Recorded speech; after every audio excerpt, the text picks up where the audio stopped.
This is the circuit diagram for beginner's LED circuit.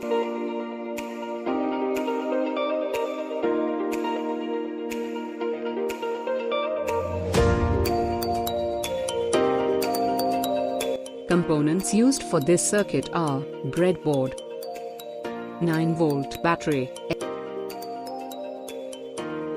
LED, 470 ohm resistor, connecting wires.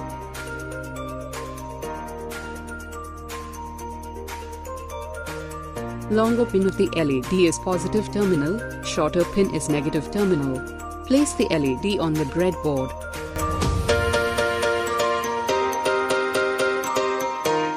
Connect 470 ohm resistor to the positive terminal of the LED.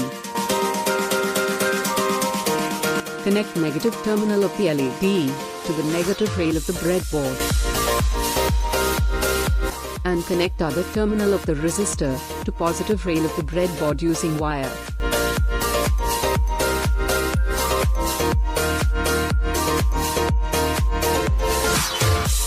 Connect the 9-volt battery, positive terminal to the positive rail of the breadboard, negative terminal of the battery to the negative rail of the breadboard.